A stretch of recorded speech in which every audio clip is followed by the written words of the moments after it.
heard all public comments related to this item. I will now turn the meeting over to Chair Leon.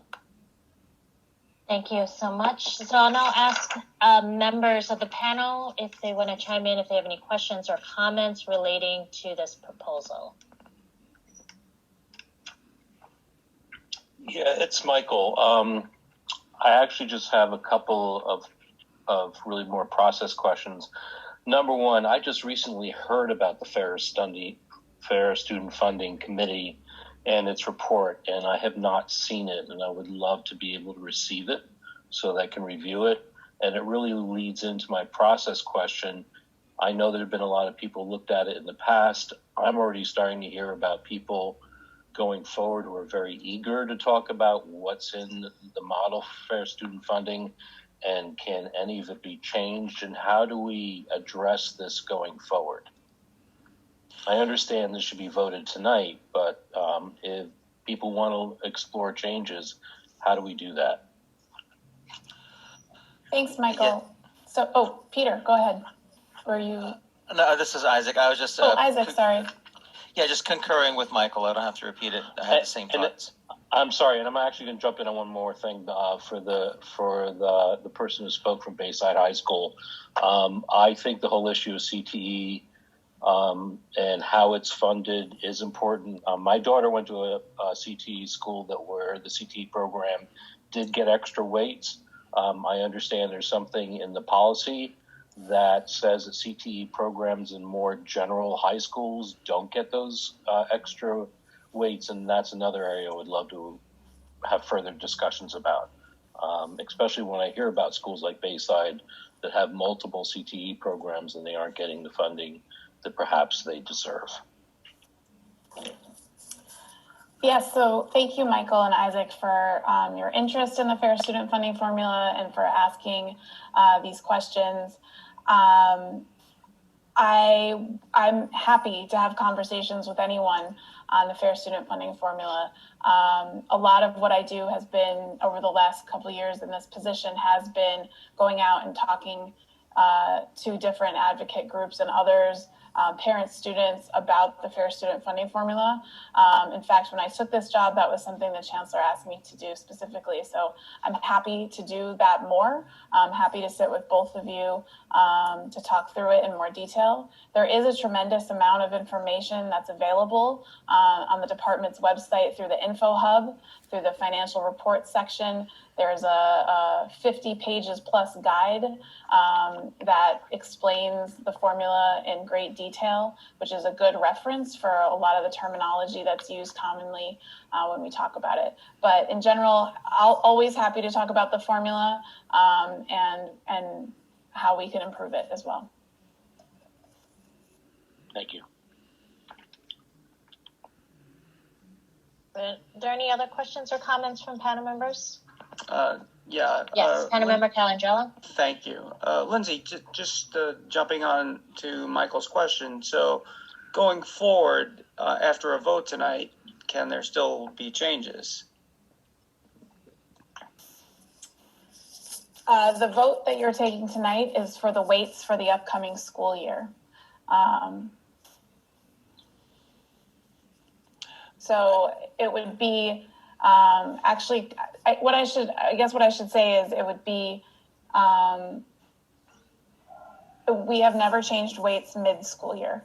And I just want to be very clear that changing weights is something that we take very seriously. We've done in the past, and this panel has voted on increased weights for English language learners in 2016. And so it's something that we are required by Chancellor's regulation to take our proposed weights to the CECs, and we go to each CEC during the months of February and March, and then we bring the weights to the panel. So I really think changing weights, the next opportunity at the very earliest would be for the next school year, given the public engagement requirements and that are involved in weight decisions. Okay. Lindsay, this is Shannon. I just wanted to just clarify and have you confirm that what we're voting on tonight with regards to the weights is that there are in fact no changes to the weights. That is accurate. Okay, and ask if, the conversations that we've had, the very animated conversations we've had with you, love that you're such a great sport, could continue, like the conversations that you're offering to have with Mike and Peter about really interrogating this and examining this is something that we can actually do moving forward next school year. Yes. Okay. Yeah, hi. Just to piggyback, it's Natalie. Something that came up in our briefings also is the understanding that these designations of well below standards, et cetera, are based on standardized testing that isn't going to take place this year. It's a 1-year lag. So that these weights that we're voting on are based on last year's testing, but that the entire conversation might be shifting starting in February, as you say. So it would do us all a good service to start the conversation earlier, I think, for the following year, given everything is going to look very different. Is that accurate? You're absolutely right, Natalie. That's absolutely accurate. I think look, we have tremendous challenges facing our school system in terms of the very large cuts already in our budget and cuts that are likely coming from the state. And so, this formula has $10 billion that runs through it. And so it is a significant funding source for our schools. It's of utmost importance. And so we take that very seriously. Happy to take input from others on how to improve it. But I need to be very candid that making weight changes can cost money. And we just need to be really upfront and honest with ourselves about whether we can actually afford to make the changes that we would really like to see in the formula. But I'm absolutely happy to engage in conversations around changes to the formula that may be unique because of this pandemic, or are just changes that people would like, or just how does it work and what does it mean? Happy to have those conversations with this body and others. Lindsay, this is Deb. Just thinking about what Cherie said and the committee that's been working on this, and that really we all need to be a part of the conversation. So it would be good to be briefed on what that committee came up with.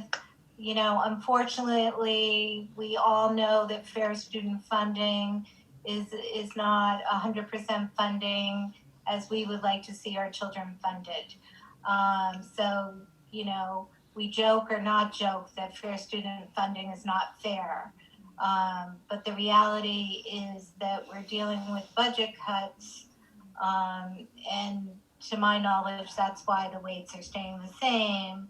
But I do believe we all need to be in the conversation about changing the weights and why we want to do that going forward.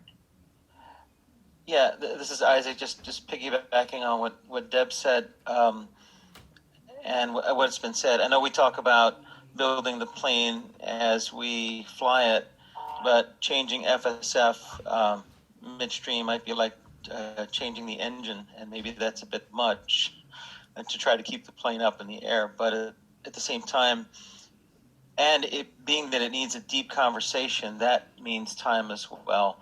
But as Mike said, I know for myself, I was just hearing about this committee recommendations. I would like to know a lot about it. And then a deep conversation over the course of the year. Then when we're here next April, then we would know, or understand what any changes proposed are and have been a part of it early on. Noted, and understand the process that you are raising for us here. And I think this is really excellent feedback for us to take back in terms of our planning for this process going forward. So appreciate the feedback. I think just to make a plug, the number one thing that I think we all can work on together is advocating our federal government to provide direct support to localities to help ease some of the pain. So that would be sort of the number one thing I would ask. If you would like to make an immediate impact, please help in our advocacy in that effort. That will be, if we can get direct aid to localities, that would be the most immediate significant financial relief that we could get.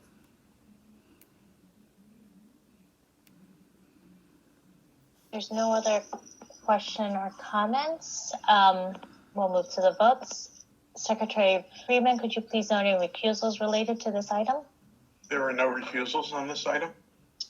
Thank you. Secretary Freeman, could you please now take a roll call vote on the item?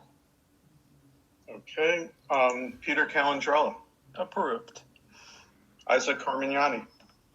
In favor. Jenny Oshakon. Approved. April Chapman. Approved. Deborah Dillingham. Approved. Kathy Park Price. Approved. Adelaide Green Giles. Approved. Michael Kraft. Approved. Vanessa Leon. Approved. Lori Podbesker. Approved. Shannon Wade. Approved. It's unanimous. Thank you, everyone. So the next voting item on tonight's agenda